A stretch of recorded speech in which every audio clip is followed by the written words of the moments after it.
à tous et bienvenue dans Pixel Barbecue TV. Aujourd'hui, on est à la 8e édition de Made in Asia, le plus grand salon en Belgique dédié à la culture japonaise, animée, manga, bref, la culture geek. Et cette année, grande nouveauté, il y a le salon Uplay qui est attaché en fait au salon. On va donc découvrir un salon dédié à l'univers de YouTube et des YouTubeurs. Allez, on y va, c'est parti, hop là, pouf.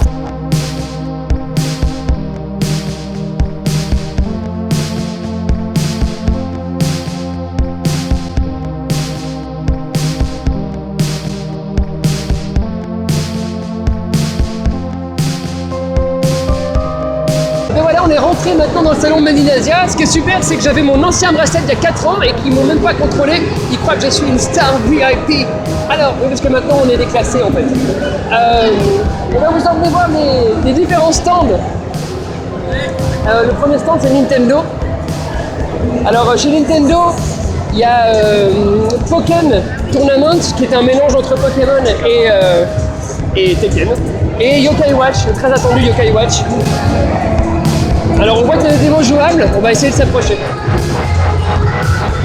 Je suis accompagné de André, fidèle et haut créateur, l'un des créateurs peut-être du forum 3DS belge. Oui, c'est ça, tout à fait. Vous pouvez venir nous rejoindre dans le groupe.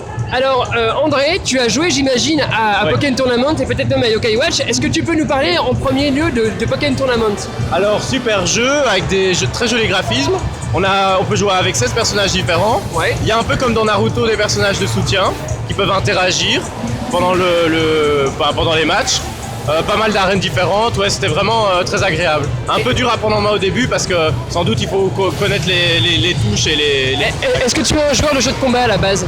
Ouais, je joue à Smash Bros, mais je suis pas très bon. Et c'est quand même un drôle de mélange, non? Pokémon et Tekken. Ouais, tout à fait, c'est les développeurs de Tekken qui se sont mis ensemble avec de Pokémon Company pour faire ça. Alors on imagine que c'est un jeu qui doit sentir bon l'amour quand même, ils ont dû faire ça dans la passion parce que c'est quand même un mélange osé, mais s'ils l'ont fait en demandant à Nintendo de la part de Bandai, je pense que le contraire aurait été bizarre. Tout à fait, et ils ont dû faire des choix sur les personnages, des sélections, c'était pas évident, mais voilà. Bon, et bah super. Avec impatience. Et Yokai Watch derrière, là on a pu voir des petites danseuses, c'est quoi ça en fait? Ouais, il y a une démonstration de danse en fait, parce que c'est un vrai phénomène de cours de récré au Japon. Donc Yokai Watch, c'est un peu comme Pokémon, mais 15 ans après. Donc là par exemple, il y a plein de petits enfants qui essayent le jeu, et c'est comme nous, comme il y a 20 ans, quoi, quand on découvrait Pokémon. You gotta understand, I was meant to hit them with more tracks back to back, stack on them, moving the crowd by connecting genres. I'm not gonna stop this hip hop, pop rock trend. Shake that ass, pop lock dance, move your hands. On est toujours au salon de Made in Asia, je suis avec Nadiro 2000 même. C'est mon pseudo, oui. Et tu vas un petit peu nous parler de l'ambiance générale et de ce que tu as pu voir et tes coups de cœur sur ce salon pour l'instant. Alors, il y a beaucoup de choses, vraiment il y a énormément de choses très belles ici.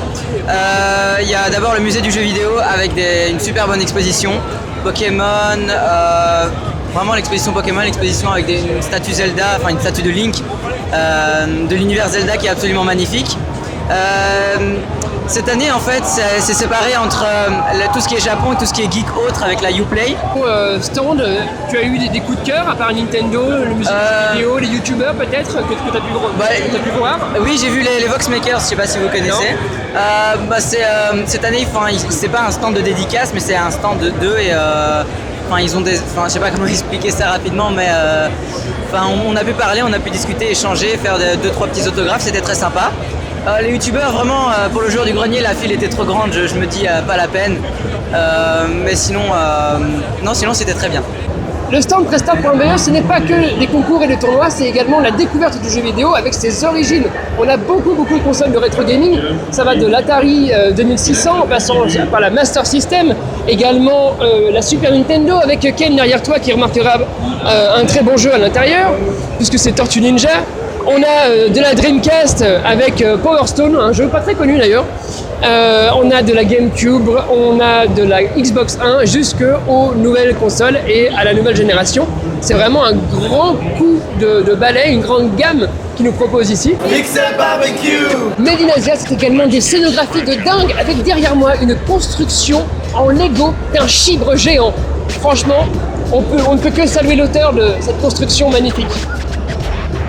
Ah, c'est très très beau. Ah, c'est magnifique. Ouais.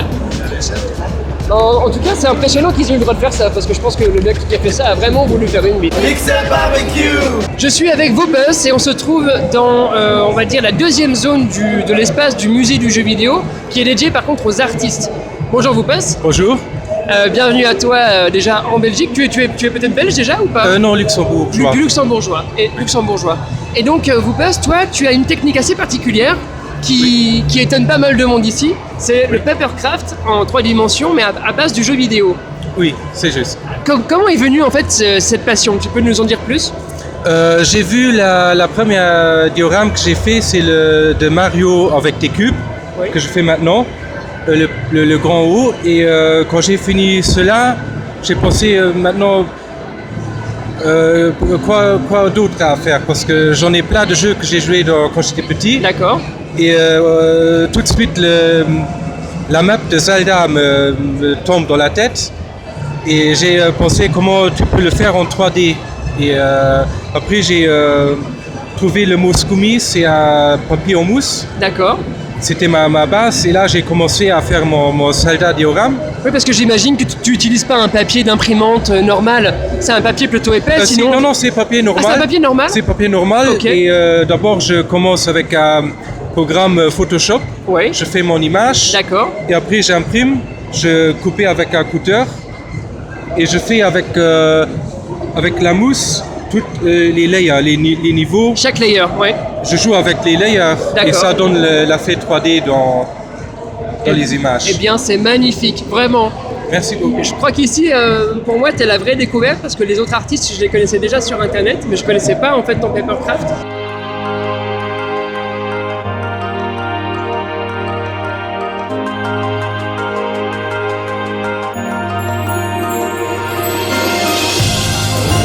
Salut Andrea. Salut. Je suis sur ton stand, on est toujours à la Melinasia. Présente-nous ton jeu, dis-nous tout. Lance tes tripes, pas trop loin. Alors notre jeu Bombslinger, c'est un jeu qui est inspiré fortement de Bomberman. Si vous connaissez un peu le jeu à la Binding of Isaac, c'est vraiment une sorte de mélange entre Bomberman et Binding of Isaac. Donc c'est du roguelike avec des bonbons. Exactement. Ok. En gros, Bomberman, c'est un jeu qui a été traditionnellement multijoueur. Et tout le challenge du projet pour nous, c'est de faire une expérience solo qui est vraiment intéressante. Et surtout, ça n'a jamais été fait avant, quoi. Ah oui, tout à fait. Et du coup, voilà. Et d'ailleurs, c'est très drôle que. Combien il y a de jeux sur Steam? On sait rien, moi, il y a peut-être. Les jeux sur Steam, je pense qu'on est autour de, je vais pas dire une bêtise, mais un truc comme 5000. Et sur 5000 jeux, il n'y a pas un seul Bomberman-like? Non, il y a des Bomberman, mais c'est, on va dire, vraiment des clones dans le sens où ils reprennent la formule classique de Bomberman et ils font la version multijoueur classique, quoi. Alors, en quoi est-ce que vous voulez marquer, vous, par rapport aux autres? Bah nous, déjà, elle approche vraiment solo, c'est-à-dire que clairement, on aura du multijoueur, les batailles classiques, parce que bon, c'est Bomberman et il faut. Mais nous, vraiment, c'est l'approche au solo. On a choisi d'explorer une sorte d'espace de gameplay solo dans Ah oui, Bomberman. un roguelike Bomberman. Ouais, et en fait, voilà, on a vraiment laissé un peu respirer le jeu, voir où ça allait, et on s'est posé la question, ok, comment est-ce qu'on peut rendre ça intéressant? Et au final, ça donne un jeu où le rythme de jeu est vraiment plus rapide, c'est plus violent, ça explose plus. C'est vraiment différent en fait de Bomberman, en termes de feeling, quoi. Votre succès, ça fait un peu plus d'un an maintenant que vous êtes en train de développer le jeu. Ton studio s'appelle Mode 4, Mode 4, je sais pas comment vous dites. Et depuis hier, vous êtes sur Steam Greenlight. Donc ça, c'est important que tu puisses nous en parler pour que les gens qui verront cette vidéo puissent cliquer. Oui, en fait, Steam Greenlight, c'est un service de Steam. Parce qu'il faut savoir que les indépendants comme nous ne peuvent pas aller mettre un jeu sur Greenlight.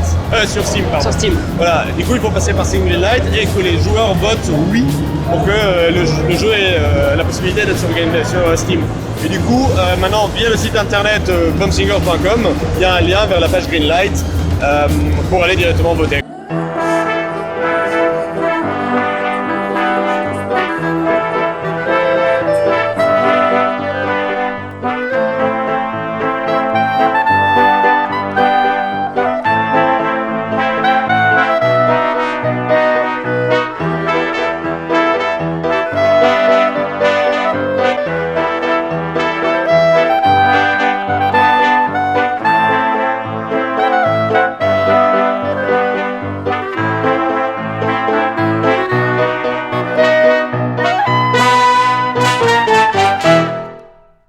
Soyez rassurés, les nounours et les peluches de Melinasia ne sont pas faits en Chine, 100% belges. Regardez-moi ça.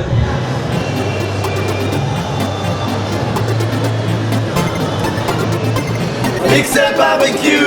On est toujours à la Médinasia et je suis avec Florent Gorge. Salut. Salut Florent. Et alors, présente-nous ton stand déjà et ton activité principale. Alors moi je m'occupe d'un stand qui s'appelle Omaki Books et c'est le nom de la maison d'édition qui occupe maintenant 99% de mon temps et je publie des livres sur l'histoire des jeux vidéo, sur le Japon, sur la culture japonaise, enfin tout ce qui est un peu geek, un petit peu japonisant, voilà. Alors ici on dit 99, c'est important. 99 de mon temps. Alors quels sont les titres phares en fait d'Omaki Book qui ont vraiment fait décoller ton activité? Ouais, alors c'est difficile parce que là je les ai pas, il est en rupture de stock mais c'est mon premier titre, c'est l'histoire de Nintendo, le volume 3. Sinon j'ai aussi un bouquin qui a bien marché, s'appelle l'anthologie du franc-poney. Oui. On peut les prendre ou tu feras des incrustes? Non, on peut les prendre bien sûr, regarde. Pardon. Donc ça notamment, ça a bien marché en librairie, c'est l'anthologie du franc-poney, c'est assez drôle. C'est très drôle. Tu le connais hein? Je le connais bien. Et puis ça c'est pas encore sorti normalement, donc c'est un peu une exclue. On n'a pas communiqué encore dessus, mais voilà, je l'ai reçu hier.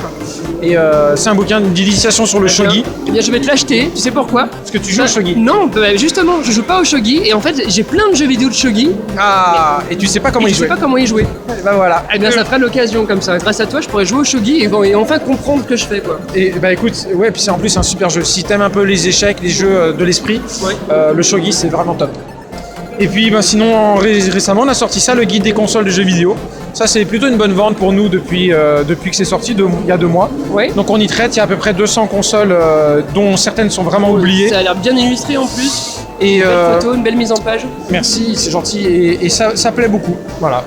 Donc on y traite de toutes les consoles de 1972 à nos jours. Alors à côté Florent de ton activité tu es traducteur, tu es donc éditeur, publisher on dit, ou comment est-ce qu'on dit ça? Éditeur, tout simplement. Et tu fais également une émission sur No Life qui s'appelle Les oubliés de la Playhistoire. Oui. Tu en es déjà à la 3e saison? 4e. 4e même. Ouais, 4e. C'est une émission hebdomadaire. Enfin maintenant on est passé en bimensuel, mais à la base c'est hebdomadaire et on y traite des jeux complètement oubliés, mais qui mériteraient vraiment d'être connus parce qu'ils ont tous soit un concept complètement barré, soit ils ont une histoire de développement qui est un peu folle. Ouais. Et donc on y traite de jeux, par exemple une simulation de clochard, des jeux vidéo pour aveugles, des entraînements cérébraux pour te faire lire dans l'avenir, enfin des trucs complètement fous et qui sont oubliés mais qui ont marqué l'histoire par leur étrangeté. Ouais, c'est une très bonne émission, vraiment, je vous conseille vraiment. En Belgique, malheureusement, on n'a pas No Life, mais vous pouvez vous abonner à Noco, noco.tv, et vous pouvez voir tous les épisodes des oubliés de la Playhistoire, mais également, vous les prendre, je vais me prendre directement. Vous pouvez également les acheter directement en coffret DVD, et en plus, ils sont illustrés avec un petit bouquin. Et si vous le commandez sur Internet, il va même vous envoyer des petits origamis, vous allez voir. Ok. Florent, merci beaucoup. C'est un plaisir. Et bonne continuation. Reviens quand tu veux en Belgique, tu seras toujours le bienvenu. En tout cas, l'accueil était excellent. Ah, tant mieux. Ça donne envie de revenir l'année prochaine, mais déjà on va terminer le dimanche il faut. en forme. Super, merci à toi. Je t'en prie. À bientôt. À bientôt. Ciao, salut. bye.